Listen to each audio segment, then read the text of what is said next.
位朋友，大家晚上好！欢迎各位参加由 Mentoring 导师学院和欧洲导师与教练协会联合主办的100场导师技术在线论坛。今天晚上是第42场，由来自美国的 Mindy Gewirtz 博士主讲。他给我们带来的话题是掌握对话的秘诀：信任、连结与合作。首先，让我们来认识一下今晚的演讲嘉宾。Mindy 博士，他是 EMCC 认证的大师级教练，也是 ICF 的大师级教练 MCC 同时也是 ICF 纽约峰会的创始人。他是 Collaborative Networks 公司的总裁。这家公司被英国权威商业财经杂志《企业愿景》评为美国最佳神经科学高管教练公司。他同时也在波士顿大学和路易斯大学担任客座教授，会教授组织领导力硕士课程。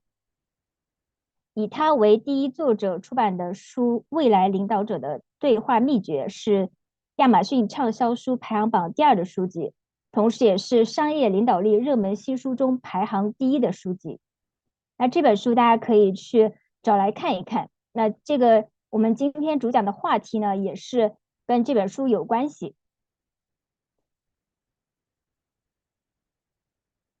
今天晚上讲座的主办方是欧洲导师与教练协会 EMCC 与 Mentoring 蒙科。EMCC 是总部设在比利时布鲁塞尔的，专门为导师与教练提供国际资格认证的非营利性组织。Mentoring 蒙科源自1981年，是冠军头部企业服务商。我们是企业导师技术与组织隐形技能管理的全球知名教育咨询品牌。蒙科的总部也是在比利时布鲁塞尔，然后在全球有近600名专业顾问。我们在41个国家和地区为跨国公司、国际组织以及政府机构等提供组织隐形技能萃取和企业导师传承相结合的培训与咨询服务。蒙科中国是专注在本土市场开展企业导师制以及组织隐形技能管理的培训和咨询，同时也提供 EMCC 认证的导师课程，也是目前 EMCC 受证的中国唯一导师服务机构，也是国际职业导师协会 IPMA 在中国的独家授权合作伙伴，同时也是组织隐形技能管理全球智库 GO-TKM 的理事单位。接下来我们把今天的舞台交给我们的演讲嘉宾。Now let's warmly welcome Dr. Mindy.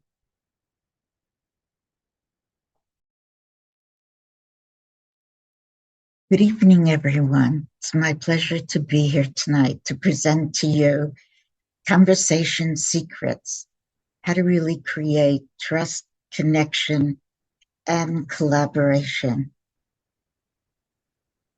If we look at what really the Conversation Secrets are about, it's about being able to understand that the quality of our conversations has a tremendous impact on the quality of our relationships.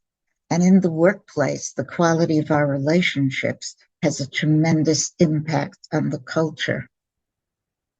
And the culture in our organization has a tremendous impact on our bottom line. So if you think about it for a moment, what ends up happening is that we look at the context of the leveling up of our conversations and we realize that the research shows 70 to 75% of all of our work in knowledge-based organizations gets done in conversations. So what that means is that how important is the quality of our conversations. What we also know is that 2/3 of our employee population is disengaged. That means they don't give us their head and their hearts, just their hands, and do what they have to do. because many are overwhelmed, stressed, and even burned out, especially since the pandemic. In the pandemic, it was only, according to Gallup, 51%. So it's risen instead of declined since then. Now, what I propose, if we can change the quality of our conversations and we can translate that to the quality of our relationships, and particularly since so much of work gets done in teams, then we can really build a culture where people love to come to work because the type of conversations people have actually make them feel like they are important, recognized human beings that companies care about. And in turn, people will care more about their work. So if we look at the goals for tonight, there are really two secrets here. One big secret is, so how does all of this impact our brains, or in a sense, we think our conversations just, pop out of our heads. Well, they do, and that's part of the issue. But now we know from the neuroscience that there is really a hardwiring of ours that we know how to be able to trust. We can learn to trust if we have issues with trust. And we know where distrust comes. So I want to be able to show you where that is and how we can train our brain on that. Because if we can create trust, trust is the foundation of conversations and relationships. So if we look at the second goal, it's really several different conversational tools that you'll be able to walk away tonight and be able to apply immediately in the workplace. So I want you to think for a minute, if you have pen and paper, to take it out and to just write down what would be important for you to know about conversations, and to look for that inside the presentation. And if you can't find that, then you certainly can ask me about it. At the same time, look at and listen to what does resonate for you and what you could apply and take away. The three tools that we're talking about are: one, how do you build trust? I'm going to do a little bit of a trust equation and a trust model. And the foundation of trust, so we've got to manage our own emotions.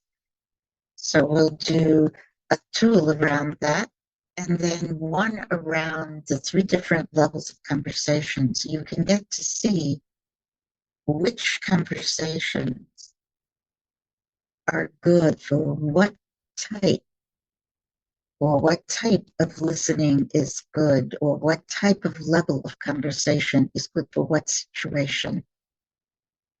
And the third is about testing your assumptions, because you always need to test your assumptions. That's where most conversations go wrong.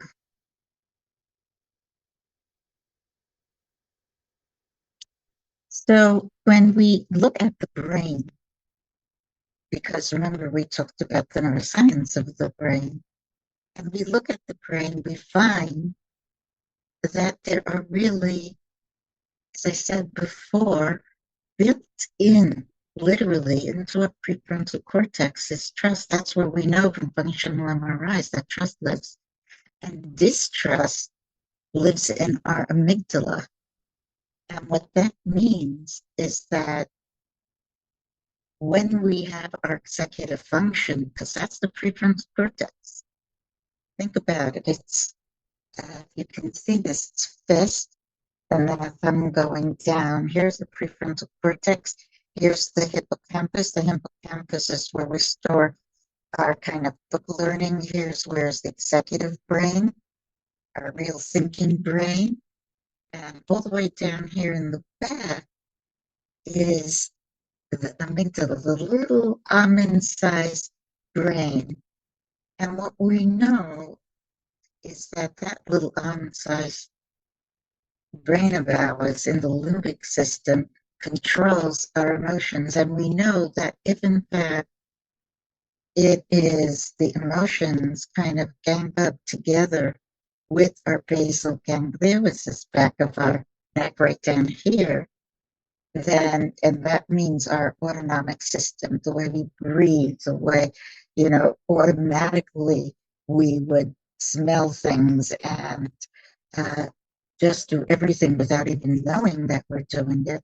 All of that will absolutely overpower the prefrontal cortex. And the reason for that is that the prefrontal cortex is a baby brain in comparison to the emotional brain, because it is millions of years younger than our emotional brain. So we got a prefrontal cortex brain, we've got a neocortex that's part of that cognitive brain, we got our emotional brain, and that's where distrust lives.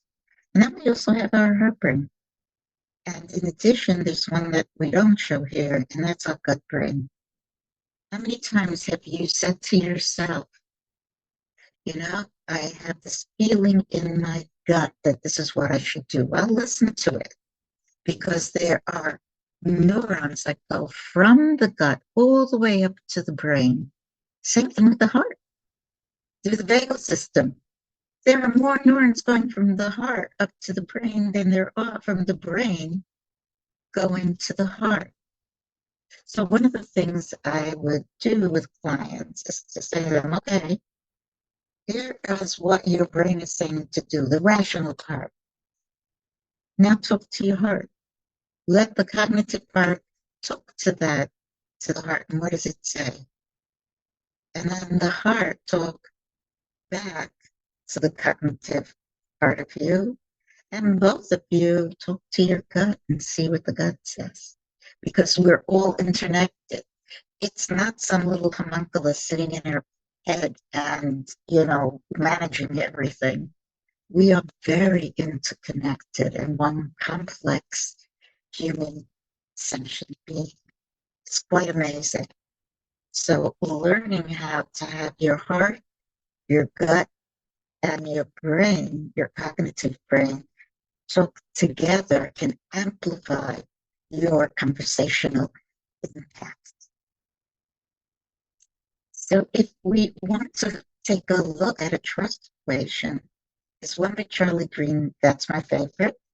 It's about reliability. So that would mean something like, well, Mindy, you said you were going to do this, and I can count on you that you're going to do this, and that you are like that all the time. So you're reliable and accountable for what you say you're going to do. Times credibility, which is really about competence. You're really competent at what you say, that you are competent, because people trust people who are competent. Times relationships. So you're smart, you're reliable, but you're not really good at having relationships with others. Then, of course, there is an issue with trust, because you don't have the relationships to have the trust with. But it's divided by self-interest. So you could be the most brilliant genius, the most reliable person, have a charmer when it comes to relationships. But if you're all about your own self-interest, then that's when trust gets so much lower. So if we look at a recipe for trust: transparency, relationship, understanding, shared success, and testing assumptions, telling the truth. What we discover is that the transparency, the communication that we give is critical, because if you tell the truth, whatever the communication is, even if you don't know all the information, for example, you're doing the layoff, but you have some information. People know that as the leader, you can't share everything. But if they trust you to share as much as you can, then what will happen is people will start for their fears, their threats, or feeling like there's a social threat. All of that will lessen in difficult times. And I'll give you an example. Uh, Years ago, when I worked with the CEO of a $500 million textile company, he wanted to change it to 24/7. And it was a 5-day a week plus overtime union shop. And so what he and I did is listened to the people to find out what it was that was really an issue for them in going to 24/7. And of course, it was about compensation, it was about flexibility in time. But what we truly found out that there were other social hardships, like husband and wife both having low seniority and not being able to both be on the night shift at the same time, or a single mom with an autistic child, also low in seniority, which in a union shop meant that you were at the bottom of the pile and most likely end up on a night shift. So when we heard all of these things, what we did is three things. One, we hired a consultancy that was really expert in shift work, and they created three different shift work schedules and worked with the union so the union would be in charge of the people voting on which one they wanted. The CEO gave a little bit of a raise in compensation, but decreased the hours and increased flexibility. So that was a huge win for people. And regarding the social hardship, that's when he turned to me and said, Mindy, that's your job. And so what we did is we created a union and a management social hardship committee. And management gave in, union gave in, and they both did things that were really something they would never think of doing beforehand, like jumping the line with seniority or giving, a couple priority over someone else. But they did all those things. And as a result, there wasn't one union grievance, which is a very big deal in North America. So you get rewarded in a sense. It went right to the bottom line because people beforehand were giving out flyers in the parking lot to really strike. And after this episode, people were so thrilled with the system that they chose because they voted for it, they would never go back to the old system because this gave them so much more freedom. So we're going to talk about another way to quell fears, manage your own anxiety and fears. And then the other three about connecting, listening to understand, and co-creating strategies. We're going to talk about the levels of conversation. And in the last step, closing the reality gaps, we're going to have a little tool about testing assumptions. So in the first tool, we're looking at 3 steps that you can use to manage your own fear. Because in a conversation, very often when we're anxious is when we lose control. And behind all anxiety is some sort of fear. I'm going to be blamed. I'm going to be shamed. I'm going to be, fired, or something terrible is going to happen. And then we sort of lose control as our emotions lose control. Because our brains are hardwired always to hear the negative, always to fear the negative. And we may not be afraid of the bear around the corner. However, we are afraid of social threats. And the brain doesn't know the difference between the bear that physically can harm us and the social threat of someone really criticizing us and judging us in front of our peers in a very harsh way. To us, to the brain, that's a social threat. So if we look at when you want to prepare for a difficult conversation, for example, first thing is to manage your own emotions. We sort of don't think about that. We think about the other person. But here, if you manage your own emotion, that's half the battle. Because if you figure out your own triggers, then when you go into that conversation and you're worried, you know the trigger. So if you know your trigger and you can start, usually you feel it actually physically first when your stomach may be going nuts or you choke or the anger swells up and you get red in your face. That's when you know you can flip the switch because it's all in our thinking. And think about this. What makes us sentient human beings is our metacognition, that we think about our thinking. And because we can think about our thinking, we can also unthink it.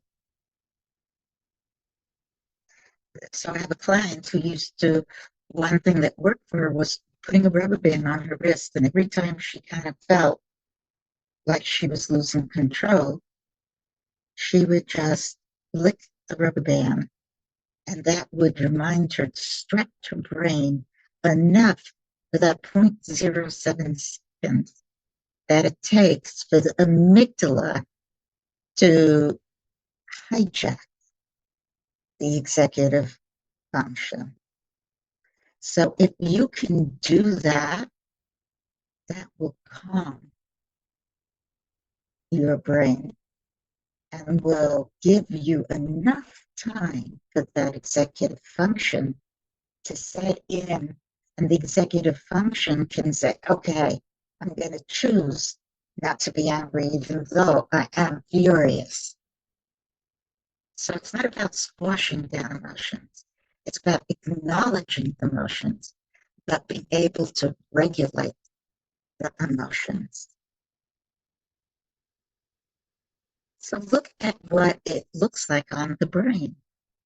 When we are in the process of having trust with someone, what goes on in our brain? The neuroscience behind it is that really we have a neurochemical and uploaded, and that neurochemical is oxytocin. That's the feel-good chemical. Think about it when a baby is first born, mother forgets all about the hardship of 10 minutes ago when that baby's in her hands. And in a sense, for us as humans working in the work culture that we do now, when someone is inclusive of us, when our culture is appreciative of the work that we do in us as humans, and we have the capacity to grow and we can discover things together. I mean, think about the exciting times you've had in your team when things have really gone well. And you literally can feel the oxytocin levels in the room go really high.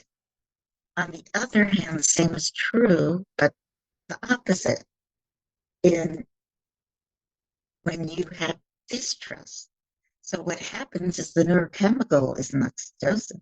The neurochemical is cortisol. And as cortisol gets uploaded, what ends up happening is that the brain gets flooded with the cortisol. I mean, if it happens, once or twice, it, gives us energy and the adrenaline goes type of also neurochemical, but not if we're living with it all the time, as we are now in the pandemic, which is my hypothesis why we're so disengaged. When you live and you're swarming and slathered with cortisol, that is not a recipe for a good day at work. And how do we feel that? We feel that when we're excluded, and we know we're just excluded on the basis of who we are, not if someone thinks who we are, not truly on our own merit and who we truly are. It's when we are judged partially all the time, when we are limited in what we can do, when information is withheld from us, or people are constantly dictating us and telling us what to do, or criticizing us. So what you have here is the beginning of seeing how when you upregulate uh, the neurochemical, it's like giving, by doing all these things here, what you're doing is giving yourself oxytocin hits, and the opposite is true of giving yourself literally cortisol hits. So if we apply that recipe to trust, what we see now, we're going to go to, that's kind of how we're going to begin to manage threats. One way is through communication, being transparent, and managing our own fears. Now we're going to go to deal with relationships, understanding, shared success, and talk about 3 levels of conversation. In the first level, it's all about just very transactional information sharing. Like you're at a buffet and someone says, so, hello, what's your name? What do you do? What brings you here? The usual kind of uh, chatter that you have, but not particularly meaningful. In the second level, what we're doing is not so much transactional as positional. You want to convince the other person. You don't want to just share information.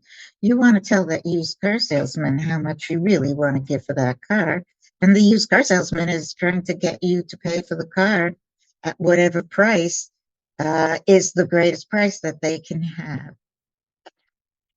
It's, I call this the ping pong ball game, because there's inquiry, there's advocacy, there's inquiry and advocacy, and eventually you get to some sort of compromise and nobody's happy.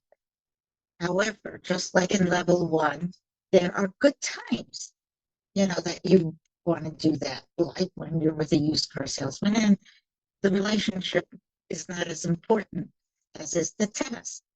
Same thing with asking and telling. There are always good times to use that and not such good times. The third, however, the third level of conversation is key to having a culture of trust, a culture of connection, and a culture of collaboration. Because here we're talking about transformational conversation. These are the types of conversations that you have for innovation, for doing things that were impossible, for having high performing teams. These are conversations where people feel safe, they share, and they're really under the same umbrella, as opposed to 2 people standing side by side and one of them is poking the other with the second umbrella, or 2 parallel umbrellas, people holding and standing side by side. So what we have here are 3 levels of conversations. And in that third level, what we have is lowering of uncertainty and the activating of empathy, because that's what oxytocin is helping to create. And as those trust networks get created, then what you have is the executive function, the prefrontal cortex is actually working. And because that's working, the trust can kick in. And as the trust kicks in, then what happens is that you really are able to elevate conversations to those of discovery and innovation. So if we look at the three levels of conversation, and we see that every level has its use. In the first it's level, it's to inform. Uh, Very transactional, perfectly okay when you want to transmit information. And also at the other end, it's good in terms of a crisis.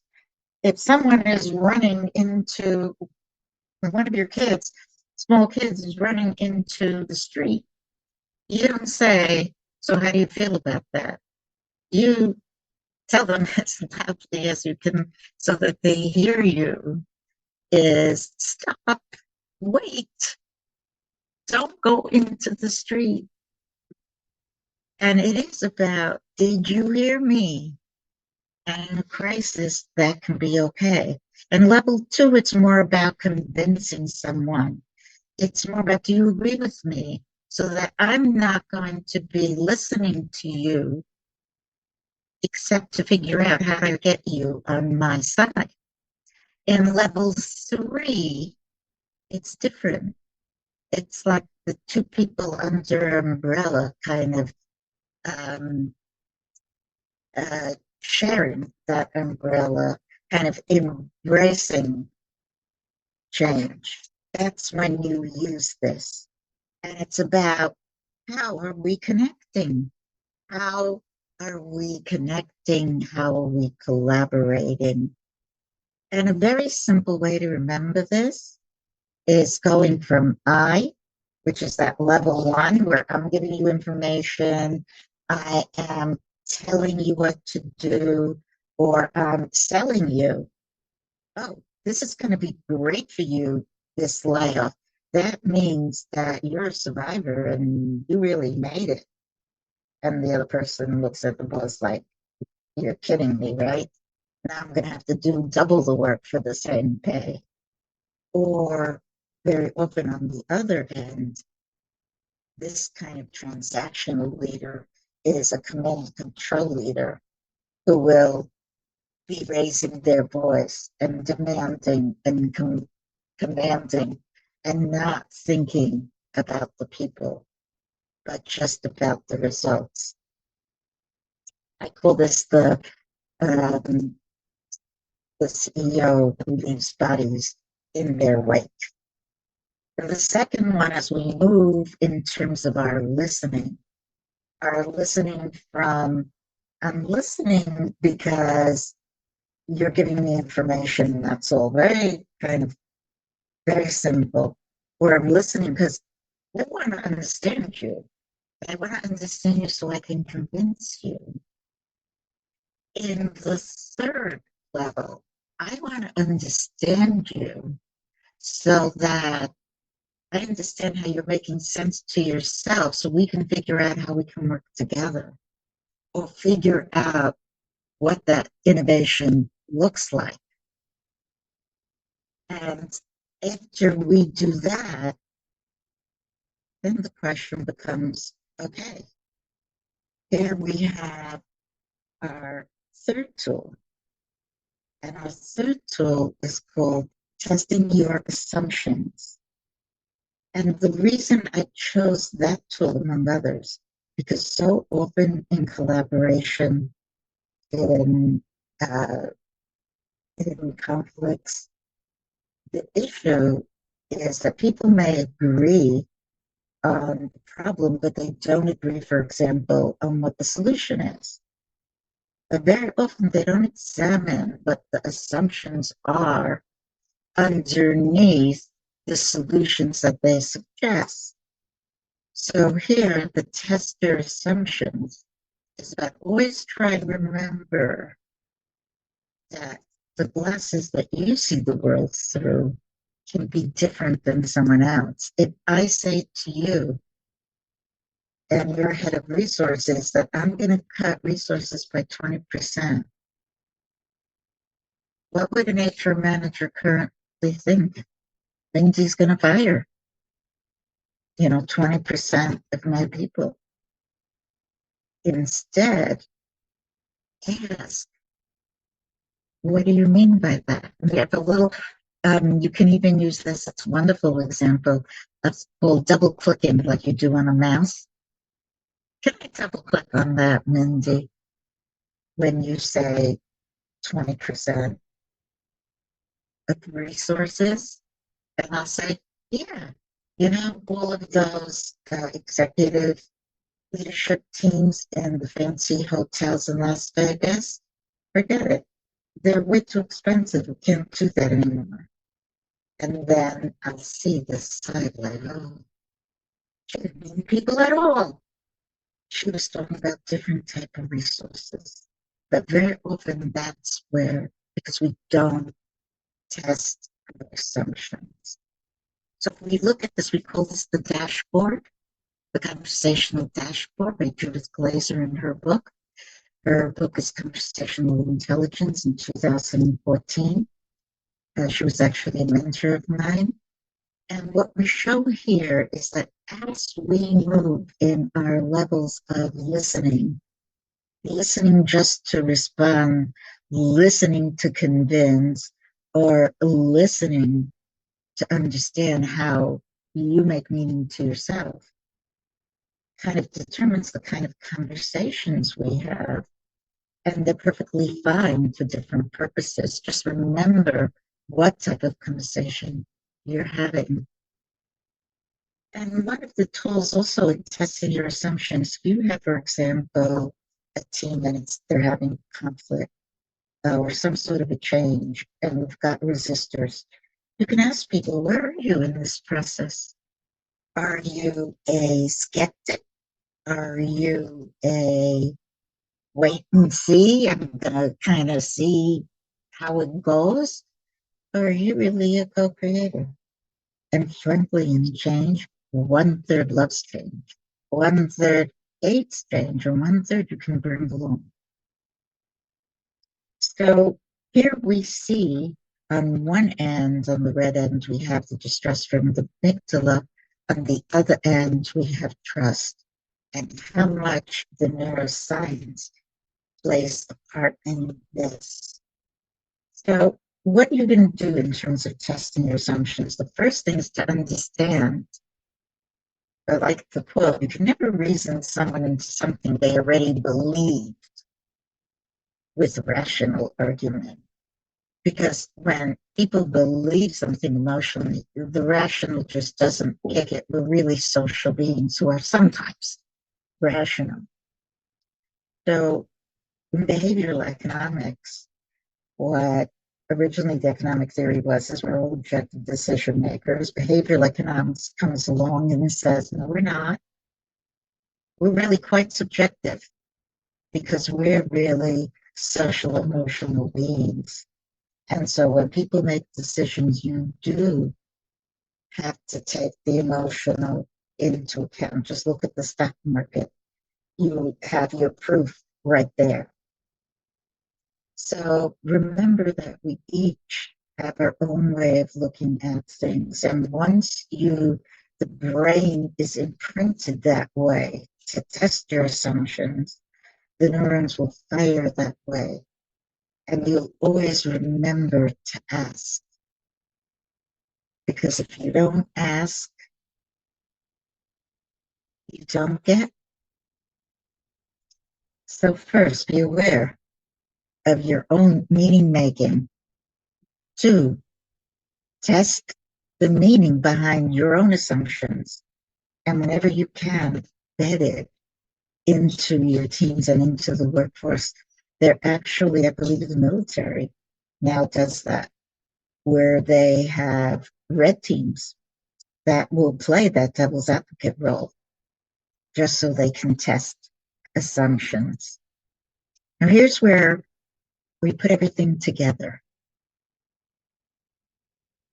So down at the bottom, we have the 3 levels of conversation.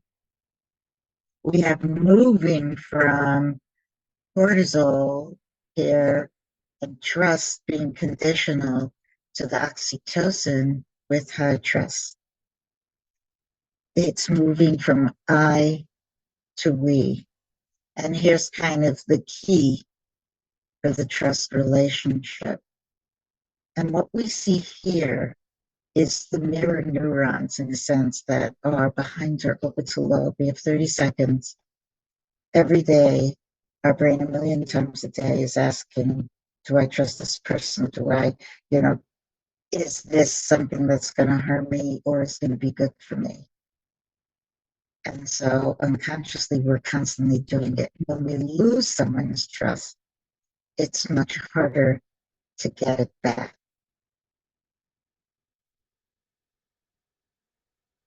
So if we look at some of our takeaways, very simply, you can be the role model for doing all of this. You can lead with communication and trust and transparency. Always test your assumptions. So if you look at the 3 levels of conversation, you remember, manage your own fears, test your assumptions, check in with the 3 levels of conversation. I hope you get the opportunity to apply this very simple secrets that are really right in front of us. We just don't use them enough. So thank you again.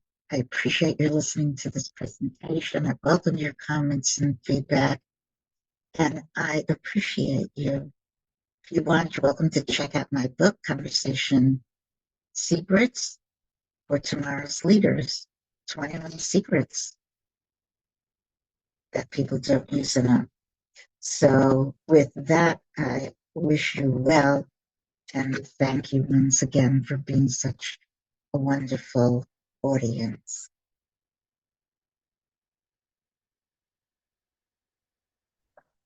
Thank you, Dr. Mindy. Hi. Thank you for your wonderful sharing. And thank you for sharing the relationships of the brains to conversations to trust from the perspective of neuroscience. It's very eye-opening. And also thank you for sharing the practical tools for us to take with and apply immediately. Thank you very much. You're very welcome. It's my pleasure. Yeah, we have a lot of people watching on different platforms, and we collected some questions from them, and I will put them in the chat box, and let's enter the Q&A. Okay, excellent. Yeah, okay, so the first one, yeah, here. Oh, wait a moment.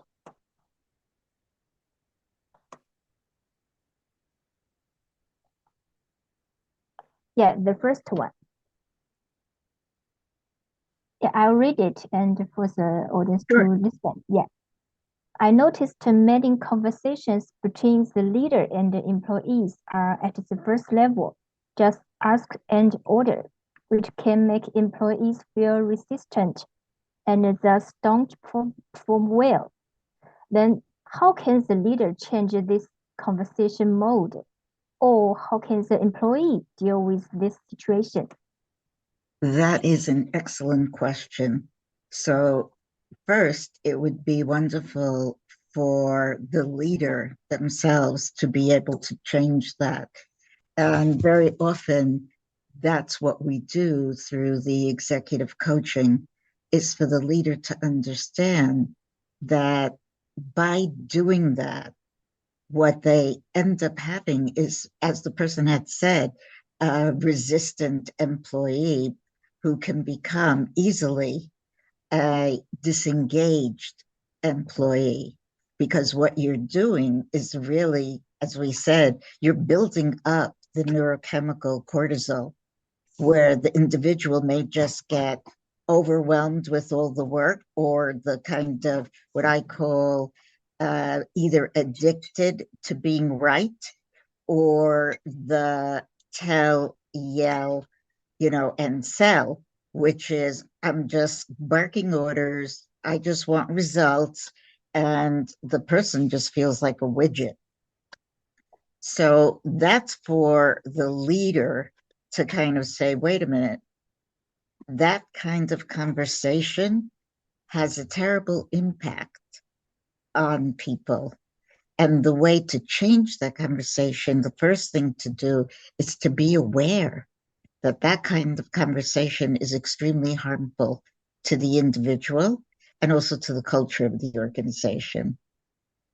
Two, once you become aware of it, then the question is, what kind of conversation can you have? And that conversation is one where you include the individual. That's the third kind of level of conversation, where you treat the individual as a human in the sense of embracing the conversation as being under the same umbrella, that that person is not someone that you bark orders at or you just tell them what to do, but you include them in the process. You help them grow in the process. That's where you'll get an engaged employee. If you keep telling people just what to do, you will get what you've always gotten.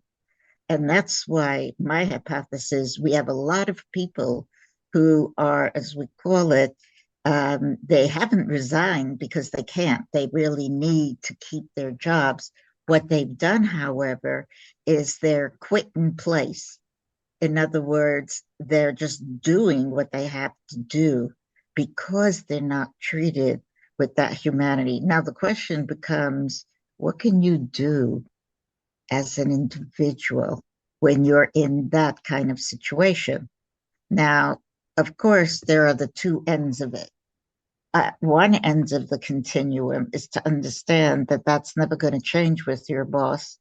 And so you want to go to somewhere where you won't be treated like that. Go to a different place in the organization where you'll not have that experience, or you leave and go somewhere else where there's a different kind of culture. Well, that's wonderful, except for many of us, that's really not an option. On the other end, the question is, how can you know, live with it when you know that this is the way it's always going to be, and that the boss is never going to change, and there's nothing that you can do that's going to change that way of being. So what happens is that if you have no power in that situation to change the way the boss is, then how do you, for yourself, not get it's kind of, it influences how you feel about yourself. You begin to devalue yourself. So what you have to do is to begin to say, okay, this is not about me. Okay. It's maybe about my position, but I know my worth. So you don't take in what's being put upon you. Now, can you influence your boss? That's a big question. Can you go to HR? Probably not in most cases. Sure, it would be great if you could.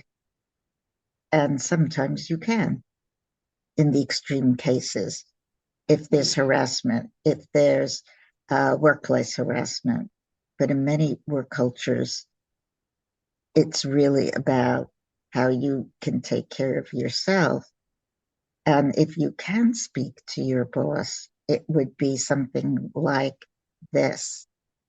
If there's yelling, then it's about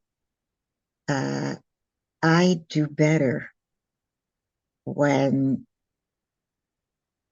I'm not yelled at, or I can hear you better when there's no yelling. If it's a culture in which you can say that, not in every culture can you say that to your boss. Thank you. Thank you for the excellent answer. Okay, let me translate. 第一个问题是，就是我发现可能在很多组织里，就是领导者跟员工在对话的时候呢，都是处在第一个层级的。就是简单的，可能是命令式的、要求式的这种。但这种时候呢，往往会让员工觉得他有抵触心理，然后也会影响到他的这个工作效果。那在这种情况下，一方面领导者他能够就是如何改变他的这种对话模式，那另一方面就是作为员工，我们又该如何应对这种情形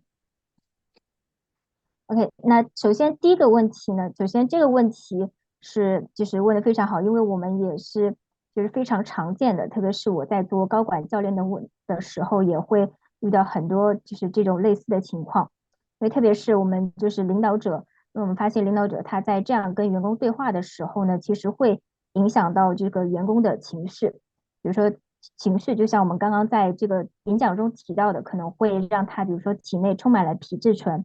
那这个时候呢，他整个人的就是负面情绪比较大，然后压力也感到很大。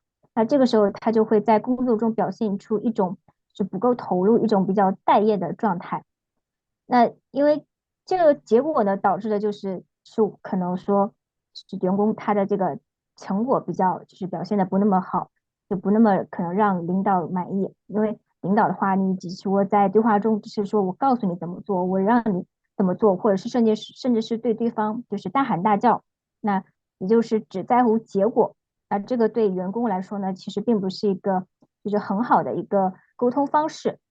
那我们很多领导者他也会就是寻求改变，那他寻求改变的方法，比如说有第一有两种，那第一种首先是我们的领导者他一定要能够意识到，就自己的对话，他对这个组织里的员工、个人或者是对组织的文化其实是不利的，是有害的。那第二个就是当这个领导者能够意识到自己的这个对话，然后在对组织、个人和文化不利的时候呢，他会去想，就是说我能够跟我的员工进行怎样的对话。那这个对话如果是说能够就是以一种包容性的态度，然后让对方跟自己处于一个平等的地位，就像刚刚在演讲中比喻到的，就是两个人是共用一把伞，然后肩并肩前行。那这样的话，就是员工呢，他会在觉得自己在这个就是团队当中，是其中的一份子，然后他也能够就是能够在这种情况下，就是能够获得这个足够的成长。那他这样的话，在对工作中的他这个敬业度就会得到提高，他就会工作中会更加的投入。那然后就是对员工而言呢，特别是可能就是面对这种情况的时候，他可能有就是多几种选择，比如说第一种，他可能想我就是大概离职去跳槽，去到其他的地方，去到其他的组织，然后拥有一个不同组织文化的这家公司。但是很多人呢，其实也做不到这样，因为很多人可能就是觉得就是自己就是没有办法，可能离开这家公司，他需要这份工作，比如说来维持生计。所以他只能说长期的去忍受这种情况。但是这个其实对于员工而言呢，这个也是关于自己去如何感受，然后你去如何对自己就是对自己评价的一种方式。就是你可以想啊，情况这种情况好像其实并不是针对我个人的，就是比起我个人，我可能更在乎的就是我当前，比如说在我所处的这个位置以及这个位置它给我带来的一些东西。那我可能可以告诉我，就是说我可以把就是当领导者跟我对话的时候，可以说不是简单的就是往心里去，好像是直接吸收了这种可能负面的能量。那我可以想一想，就是我能否怎么做，我来反过来去影响到我的老板，或者说有时候我甚至能不能就是说让 HR 来介入，就是给我一定的帮助，或者说我跟就是老板，我们就是进行一个可能坦诚的沟通，我去能够向对方传达出一种信息，就是说如果你在跟我说话的时候，就是说不是直接命令式的，或者是大呼小叫式的，那这样呢，我就是能够更加就是能够把你的话就是能够听进去，能够更加就是听到心里去，然后从而就是也在行动上也能够有所改变。就是说，我们自然是希望，就是我们的这个组织文化是向好的，就是我们能不能大家共同努力的，就是把我们的这个文化，就像就以我为中心，然后转变成以我们为中心这样一个比较团结的这种团队式文化。Thank you, Mindy. And Very just welcome. the second question.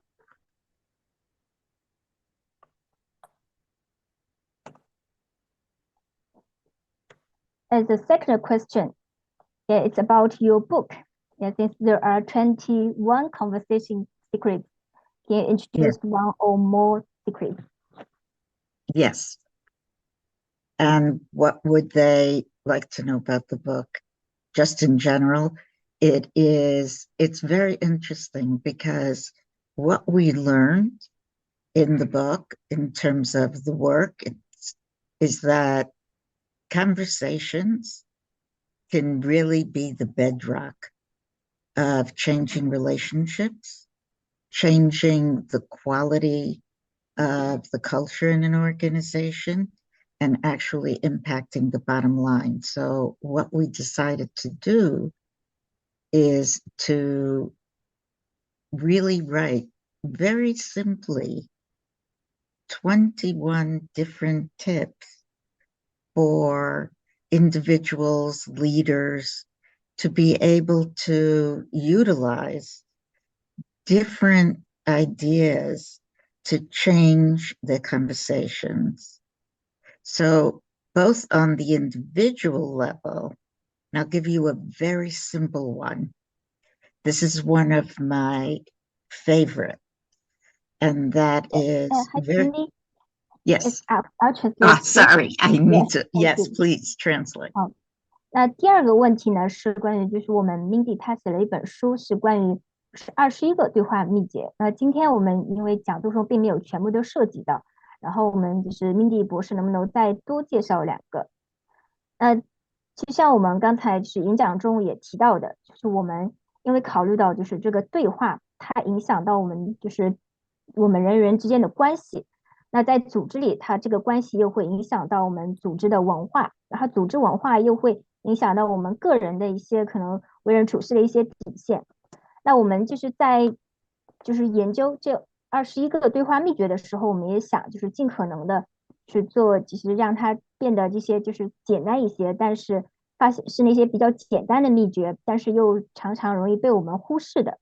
那它就是会主要面向就是从两个层面，一个是面向可能是一个是个人的，还有一个是面向领导者的，就是我们个人和领导者都可以就是采用怎么样不同的想法，然后来改变我们的对话。那首先呢，我分享一个就是从个人层面来讲的这个秘诀。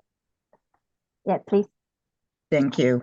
One of my favorite ones is that very often we use the word but. And whenever we use the word but as a leader, it takes away anything good that we really say before that.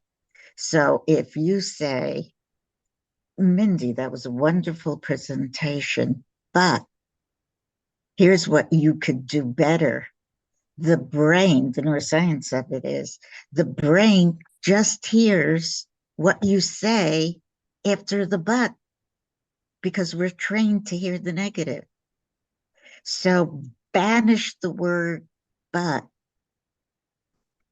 from your vocabulary and instead separate out the two. It was a wonderful conversation. It was a wonderful presentation. Period. And then to give some feedback, you can say things like, and are you open to some feedback? Yeah, I'd love to hear some feedback. And here's some things you can do to make it better in the future. So you're giving feed forward, as Marshall Goldsmith would say, as opposed to feed back. So banish the word but and instead put the word and in its place. Thank you. A good point.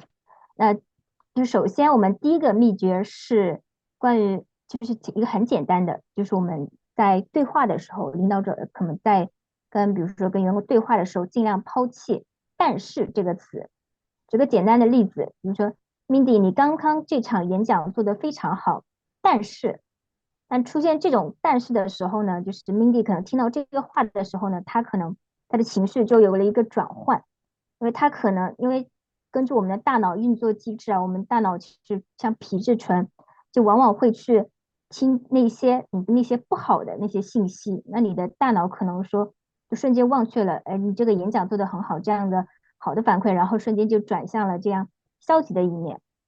那我们就换一种方式，就是不用但是，比如说 Mindy，你刚才演讲做得非常好，那你现在你是否就是愿意听一些反馈？那 Mindy 回答是我当然愿意听一些反馈。嗯，那我来告诉你这样一些反馈，然后我们看看就是如何在未来我们哪些地方可以做得更好的。那这个呢，就相当于给了对方一个前馈，而不是反馈。就像就是 Marshall Goldsmith 先生提的，就通过前馈，然后在可能未来的事情还没有发生的时候，我们提前就是给予对方这样相应的这个建议，然后呢帮对方做得更好，然后再让对方呢对未来也抱有更大的期望，就通过这种方式，然后提升对方的这个积极性。Thank you. Please. And let's see the considering the time, we can just the last question. Okay. Please cite a specific example of testing assumptions. Yes. The big example of testing assumptions is that very often a leader, and I'll give you an example that just came out of executive coaching of a leader of mine. And they were talking about a disengaged worker. And in their mind, the problem was all with the worker and that the worker is disengaged. Part of the work we did is talk about, okay, talk about what their assumptions are about the worker, but look at it from the point of view of the worker and what their assumptions were about the leader. And then for the leader to look at themselves and see what role did they play in having a worker disengaged.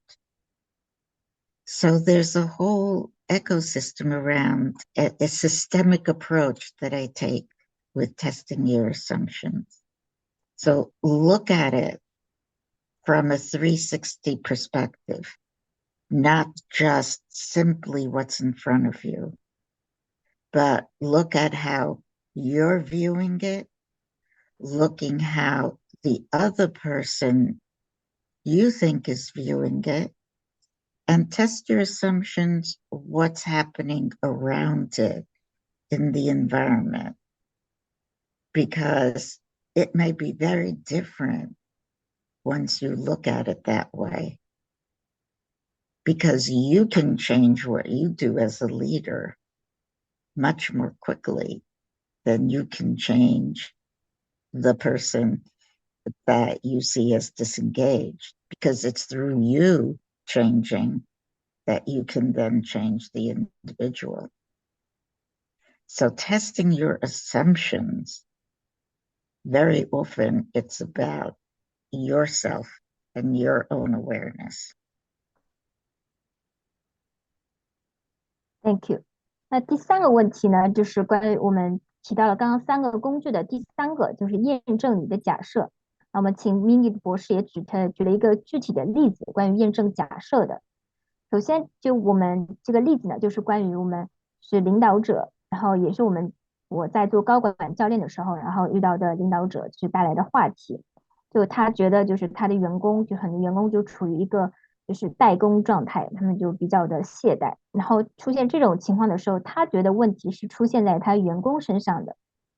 那 OK，在这种情况下，就是我们做的就是我就是跟他我们就一起探索了这个问题。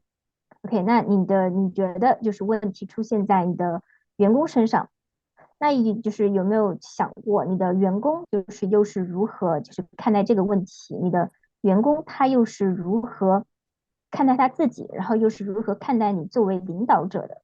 就是我们要就是从一个就是360度的视角来看问题，就是你不止看从你的自己的视角看问题，同时也要通过就是他人的视角也来看这个问题，就是有你的假设，也有你的就是员工的假设，然后我们把这样的假设都在我们的这个组织里进行一个验证。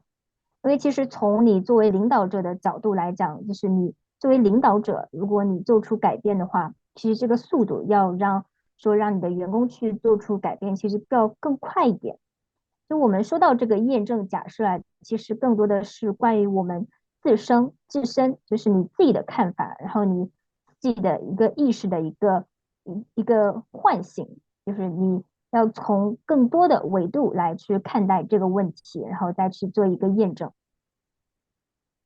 Thank you, Dr. Mindy. Thank you for your great answers. Welcome. And thank you today for taking your time in the morning. And I will email you about the audience and their feedback later. Okay. Okay, It's thank you. it's my Thank you. pleasure. Yeah, Thank you again, everyone. It's been a pleasure. Thank you. thank you. Thank you very much. And have a good day. You too. Bye bye. Bye bye.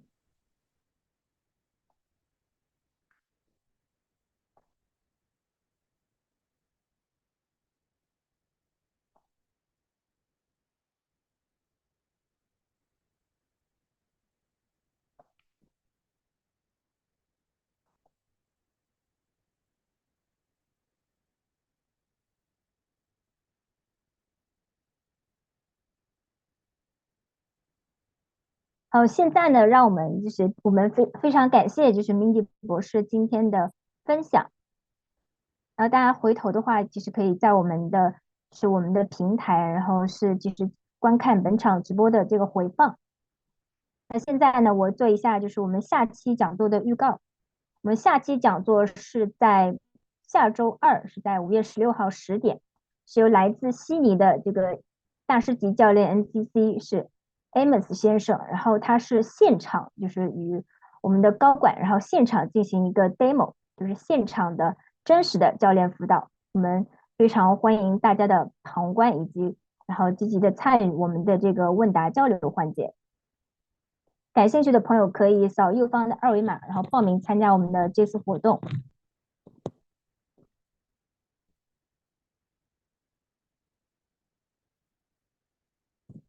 好，这里我们在本周六的时候，我们即将举行一次，也是我们的每周的系列活动，是知名商学院 MBA 职业导师的一个交流沙龙。我们也是为了提升商学院 MBA 的职业导师辅导效果，帮助 MBA 同学快速的成长。那也是特地的，然后提供了这样的一个交流平台。我们也非常欢迎那个 MBA 的职业导师，或者是有志于成为 MBA 职业的导师，然后跟我们一起探讨交流。那关于本次活动的具体信息以及报名方式，大家可以扫这个右方的二维码，然后去做进一步的了解。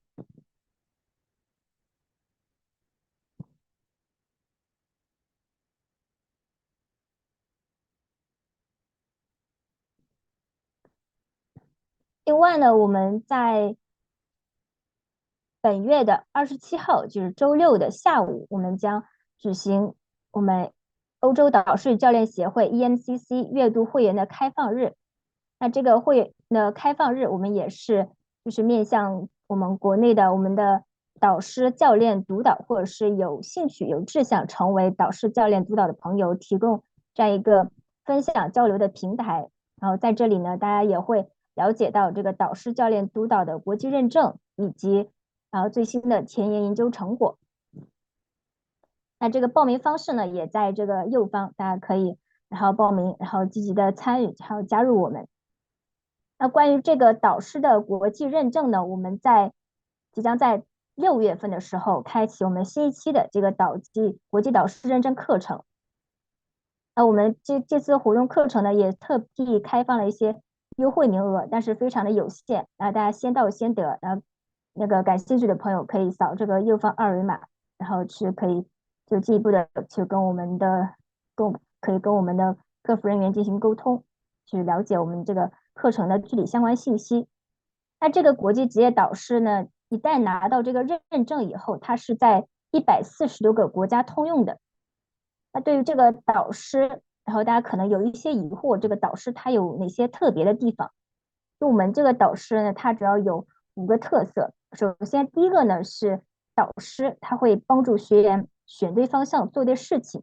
就我们强调，导师一定要在帮助学员明确方向以后，然后才可能尽情的去挖掘学员的潜能，然后让他快速有效的达成目标。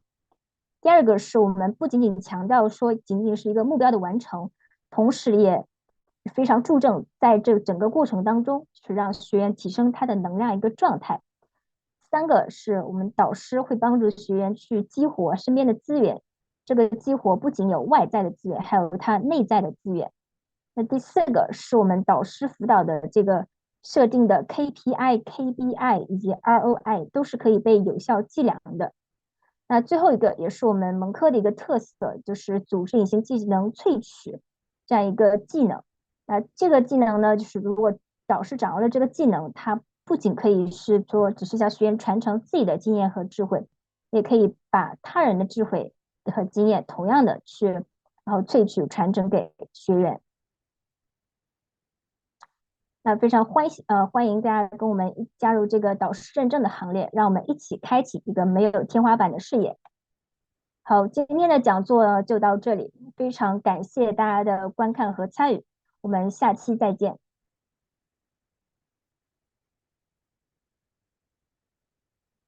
伟东，等一下。